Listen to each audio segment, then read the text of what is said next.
J'aimerais attirer votre attention sur votre devoir de fabriquer, de construire cet avenir que vous devez défendre parce que c'est votre tour. Plus vous avez de mots pour parler, plus vous avez des mots pour penser.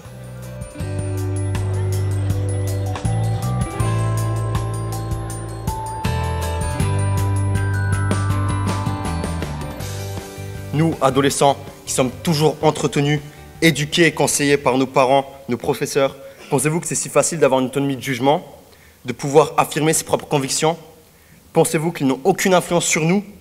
Nous sommes un peu de tout, un peu de rien, un peu de nous. Et nous sommes libres. Libres d'être, de ne pas être, de croire ou de ne pas croire, d'aimer et de ne pas aimer. Je vous parle du droit qu'on piétine, du droit bafoué chez les peuples opprimés. Je vous parle du droit qui rime avec connaissance. Je vous parle du droit à la liberté de conscience. Il y a, et il y aura, toujours des hommes téléguidés par la folie, la déraison, la haine, la peur de l'autre. Je ne suis pas dupe. La lutte doit continuer. Car sans liberté de conscience, pas de liberté d'expression, d'opinion, d'information, de religion. Sans la liberté de conscience, la France ne connaîtrait pas l'égalité.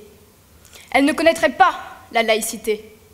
Elle ne connaîtrait pas la mixité, le respect, la tolérance. Sans liberté de conscience, la France ne serait alors plus la France.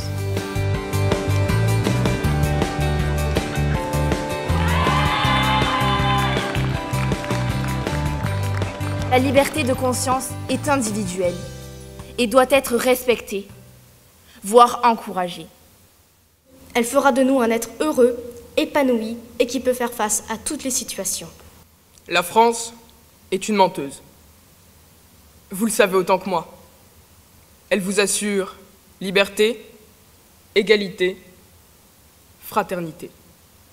Vous y croyez? La France a peur. La France a déjà vu tant de son sang couler qu'elle est sur le point de se taire et d'entrer dans un état de résignation. Si je peux vous livrer mes convictions sans crainte, c'est parce que la Déclaration universelle des droits de l'homme me le permet. Mais c'est aussi parce que votre pays, celui qui m'a accueilli, ce pays dans lequel nous vivons, me le permet.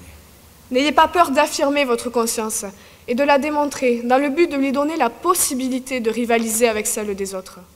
Alors oui, on n'a pas toujours les mêmes croyances. Et j'ai envie de dire, et alors? Nous formons une chaîne humaine. Nous sommes tous reliés. Oui, moi, Tableau. Je pense que les personnes qui me trouvent inutile sont bêtes. Mais finalement, elles sont justes, libres. Je vous avouerai que je sais que mon discours ne changera pas les mentalités, mais moi aussi, comme l'oiseau, j'ai le sentiment d'avoir fait ma part. Je vous remercie de me l'avoir permis.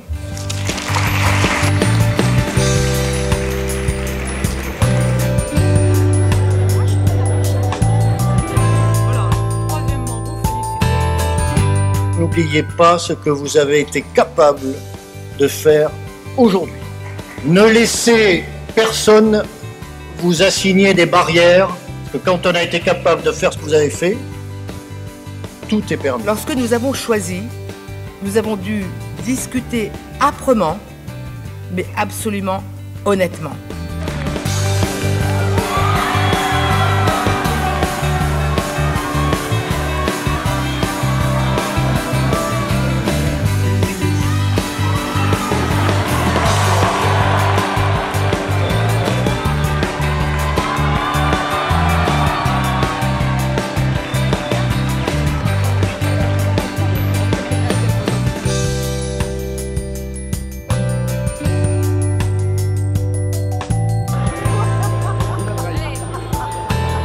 Le premier prix est attribué à Vladimir.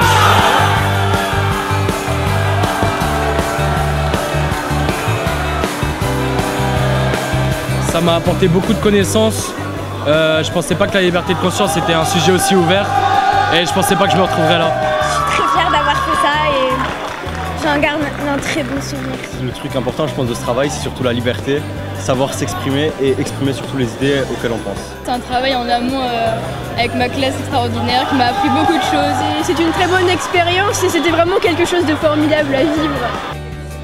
On est toujours absolument bouleversé par la manière dont ils s'expriment et combien ils réfléchissent et combien ils sont positifs pour l'avenir. C'est surtout ça qui est important.